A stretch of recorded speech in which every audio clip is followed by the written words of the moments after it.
देहरा जिला पुलिस अधीक्षक मयंक चौधरी ने एक प्रेस कॉन्फ्रेंस कर जिले में अपराध, नशे के खिलाफ कार्रवाई और कानून व्यवस्था को लेकर अहम जानकारी साझा की। उन्होंने बताया कि देहरा पुलिस ने कानून विद्यालय नामक एक विशेष जागरूकता अभियान की शुरुआत की है, जिसका उद्देश्य आम जनता और पुलिस के बीच संवाद, विश्वास और समन्वय को मजबूत करना है। एसपी मयंक चौधरी ने जानकारी दी कि इस वर्ष 1 जनवरी से अब तक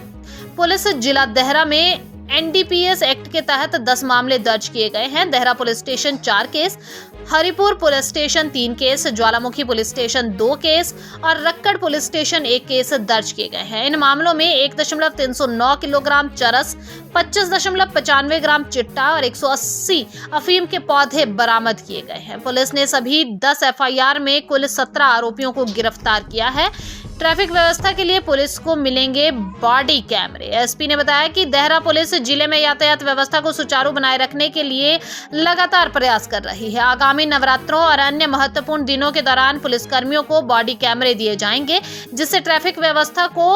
और अधिक पारदर्शी और सुरक्षित बनाया जा सके। अवैध खनन पर लगाम लगाने के लिए सरकार ने एक विशेष व्हाट्सएप नंबर जारी किया है, जिस पर आगामी आम नागरिक इस तरह की गतिविधियों की सूचना दे सकते हैं। एसपी चौधरी ने लोगों से अपील की है कि वे इस नंबर का उपयोग कर पुलिस को अवैध खनन की जानकारी दें, ताकि इस पर प्रभावी कार्रवाई की जा सके। कॉन्फ्रेंस का विषय आज जो मैंने अभी आप लोग को यहाँ पे निमंत्रण किया है, उसके लिए हमारा 2 बेसिक मुद्दे हैं जिनको लेके आप लोग से मुझे अपने विचार रखने हैं। एक तो हमने जो भी यहाँ पहल शुरू की है कानून विद्यालय जो हमारा एक कम्युनिटी इंगेजमेंट प्रोग्राम है, जिसके जरिए हमारी कोशिश ये है कि जो हमारी पुलिस है और जो पब्लिक है उनके बीच में कोई भी गैप ना हो और उनके बीच में एक समन्वय है और एक सॉलिडारिटी हो। और इसका मेन पर्पस यही है कि कानून विद्यालय के तहत में हमारे ज़िले में जैसे अभी प्रपोज्ड 5 थाने हैं, 4 थाने जो नए अभी अपग्रेडेड होने हैं, टोटल 9 थाने और 2 चौकियाँ हैं। तो मेरा जो प्रयास है कि और हमारी पूरी पुलिस टीम का जो प्रयास है उसमें हम कोशिश ये करेंगे कि जैसे जितने भी थाने में जितनी पंचायतें आती हैं उन सबको सबसे पहले तो एक व्हाट्सएप ग्रुप बनाया गया, जिसमें कि सारे पंचायत में हमारे प्रधान, उप प्रधान, महिला मंडल और हमारे गांव के जो सम्मानित व्यक्ति हैं वो सारे लोग उसमें ऐड हो, जिससे कि अगर गांव में कभी कोई ऐसी सूचना है और अगर कोई व्यक्ति है अगर वो रात बिरात अगर थाने नहीं पहुंच सकता है तो एटलीस्ट वो उस व्हाट्सएप के जरिए जो हमारे नए कानून में भी प्रावधान है इलेक्ट्रॉनिक इन्फॉर्मेशन के लिए, उसके जरिए वो थाने तक सूचना पहुंचा सकता है, चौकी तक सूचना पहुंचा सकता है, जिसमें कि हमारी जो पुलिस है वो कोशिश करे कि उसका जो रिस्पांस टाइम है वो इमीडिएट हो और तुरंत कार्रवाई की जा सके। दूसरा, हमारा कानून विद्यालय का जो एक पर्पज़ है उसमें हमने 5 चीज़ें उसमें रखी हैं फोकस में। सबसे पहले रखा है ड्रग अवेयरनेस को लेकर, दूसरा रखा है हमने साइबर फ्रॉड की अवेयरनेस को लेकर, तीसरा है ट्रैफिक वायलेशन को लेकर, चौथा है हमारा जो करियर काउंसलिंग का भी एक हमने पोर्शन रखा है कि जो हमारे कॉलेज के और जो स्कूल के बच्चे हैं उनको करियर तरीके से उनको मोटिवेट किया जा सके, और जो हमारा 5वां है उसमें है सिविक ड्यूटी के बारे में कि जो एक नॉर्मल हमारे जो बच्चे हैं और जो हमारे कॉलेज में जितने छात्र हैं उनको ये भी पता हो कि कॉलेज में हम करते क्या हैं और हमारा सोसाइटी में हमारा क्या ऑब्जेक्टिव है।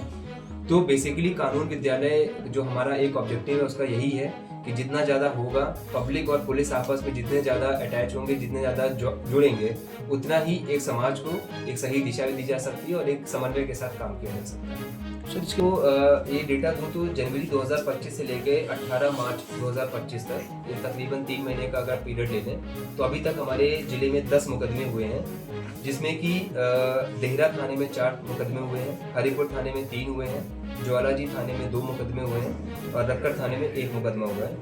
इसमें जो टोटल कॉन्ट्राबैंड का जो सीजर हुआ है उसमें चरस की जो रिकवरी हुई है वो 1 किलो 309 ग्राम हुई है, और जो हमारा चिट्टा जिसको हम आज की डेट में सिंथेटिक ड्रग या हीरोइन बोलते हैं उसकी जो रिकवरी है वो 25.95 ग्राम हुई है। और जो कल 2 केस हुए हैं हरिपुर में जिसमें कि पॉपी प्लांट्स की रिकवरी हुई है वो 180 पौधे रिकवर हुए हैं। और जैसा कि अभी आप पूछ रहे थे उसमें कितने बंदे अरेस्ट हुए हैं, तो इन टोटल 10 एफआईआर में से 17 बंदे जो हैं उनको अरेस्ट किया गया है और जिन पे अभी एनडीपीएस पे कार्रवाई चल रही है। ट्रैफिक को लेके अभी जैसे मैंने इस एक महीने में सारे जो हमारे मेन स्पॉट्स उनको विजिट कर लिया है और हमारे जो डीएसपी साहब हैं, डीएसपी देहरा अनिल साहब हैं और डीएसपी ज्वाला जी जसवाल साहब हैं, उनके साथ हमने प्लानिंग ये की है कि जो हमारे मेन एरियाज़ हैं उनके लिए सबसे पहले तो सीसीटीवी मैपिंग की बहुत ज़्यादा आवश्यकता है और जिसके लिए हमने प्लान बनाना शुरू कर दिया है कि कहाँ पे ऐसे चोकिंग पॉइंट्स हैं जहाँ पे कैमराज होने चाहिए और हमारी कोशिश ये है कि जितनी जल्दी हो सके हम कमांड कंट्रोल सेंटर का भी इस्टेब्लिशमेंट करेंगे जिससे कि हम उसको मॉनिटर कर सकें।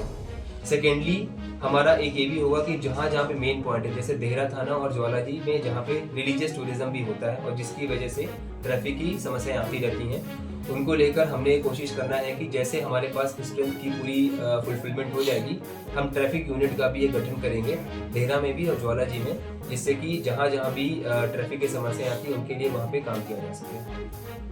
वो एक्चुअली सरकार का नंबर है और उसमें ये हमारे सरकार की एक अपनी मुहिम है कि अगर कोई व्यक्ति को लगता है कि अवैध खनन के बारे में कोई जानकारी है किसी के पास में, तो वो अपनी सूचना उस व्हाट्सएप नंबर के जरिए पे दे सकता है। उसकी आइडेंटिटी को डिस्क्लोज कर रखा जाएगा, उसको कहीं भी पब्लिकली नहीं लाया जाएगा और अगर माइनिंग विभाग को जब ये सूचना पहुंचेगी तो माइनिंग विभाग, पुलिस विभाग, रेवेन्यू विभाग, फॉरेस्ट विभाग, सारे विभाग मिलकर उस पर कार्रवाई करेंगे। मैंने इसमें दिया हुआ है, आप उसमें जो हमारा देहरा पुलिस का फेसबुक पेज है उसमें देख सकते हैं, बाकी मैं आपको बता दूंगा अभी। तो इसका नंबर है जो माइनिंग विभाग ने, जो हमारे गवर्नमेंट ऑफ हिमाचल प्रदेश ने इशू किया है, उसका जो व्हाट्सएप नंबर है वो है 8988 500249। मैं रिपीट करता हूँ 08988 500249 और जो इसका टेलीफोन नंबर है वो है 0177 299 0575। तो ये दो नंबर हैं जिनके ज़रिए आप अगर कहीं भी अगर खनन की आपको है इन्फॉर्मेशन है तो आप यहाँ पे शेयर कर सकते हैं, जिसमें कि हमारे सारे विभाग जो है उसमें मिलकर काम करेंगे।